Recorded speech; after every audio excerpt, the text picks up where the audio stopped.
तपाईको लौरोले मलाई सान्त्वना दिन्छ। अनि म आज बिहानै हेर्दै थिएँ है, लट्ठी र लौरो भनेको त हामी नर्मली हामीलाई एउटै लाग्थ्यो नि त। मलाई चाहिँ एउटै लाग्थ्यो, तपाईँहरूलाई फरक थाहा थियो थिएन, मलाई थाहा छैन होइन। मलाई चाहिँ एउटै होला भन्ने लाग्थ्यो, तर मैले बिहान जसो हेर्दै थिएँ अनि लट्ठी र लौरोमा चाहिँ फरक रहेछ क्या। लट्ठी भने चाहिँ के रहेछ भन्दाखेरि चाहिँ त्यसले चाहिँ अलिकति सुरक्षा दिने कामहरू रहेछ है। जस्तो एउटा गोठालाई लट्ठी किन बोक्छ, अरू जनावरहरूले चाहिँ आक्रमण गर्न लागि आफ्नोलाई भनेर त्यो खतराहरूदेखि जोगाउनुको लागि पनि रहेछ होइन। अनि जो सुरक्षाको लागि चाहिँ एउटा गोठालाले चाहिँ लट्ठीको प्रयोग गर्दो रहेछ।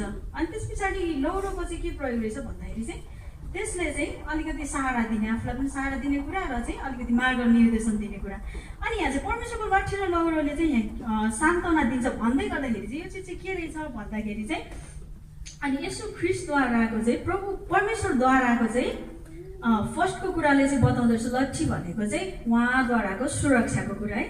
अनि त्यसै गरी लौरो भनेको चाहिँ उहाँद्वाराको मार्ग निर्देशनको कुरा र सहाराको कुरा चाहिँ बताइरहेको छ होइन। अनि ख्रिस्टको चाहिँ सुरक्षा र उहाँको चाहिँ मार्ग निर्देशन र सहाराले चाहिँ हामी के हुन्छौँ त अगाडि बढ्न सक्छौँ र हामी सुरक्षित हुन्छौँ। अनि यहाँ भनेको छ फेरि मेरो शत्रुहरूको सामुन्ने तपाईँले मेरो निम्ति भोज तयार पार्नुहुन्छ, तपाईँले मेरो शिर तेलले अभिषेक गर्नुहुन्छ र मेरो कचौरा भरिएर पोखिन्छ। अनि जब चाहिँ मानिसहरूले हाम्रो त धेरै अब विरोध गर्ने मान्छेहरू पनि त छ नि होइन। हामी ख्रिस्टमा हुँदै गर्दा र ख्रिस्टमा भएर जिउँदै गर्दा धेरै विरोधको कुराहरू पनि त आउँछ कतिचोटि।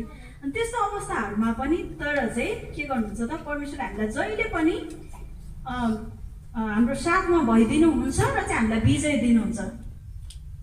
दिनुहुन्छ भन्ने कुरा चाहिँ हामी बुझ्न सक्छौँ। र चाहिँ हामीलाई चाहिँ आदर अरूहरूको अगाडि चाहिँ आदरणीय बनाउनुहुन्छ र विजयी बनाउनुहुन्छ। अनि अर्को लास्ट वर्षमा चाहिँ भन्दैछ निश्चय नै तपाईँको भलाइ र करुणा मेरो जीवनभरि म पछि लाग्नेछ र परमप्रभुको घरमा म सदा सर्वदै बास गर्नेछु।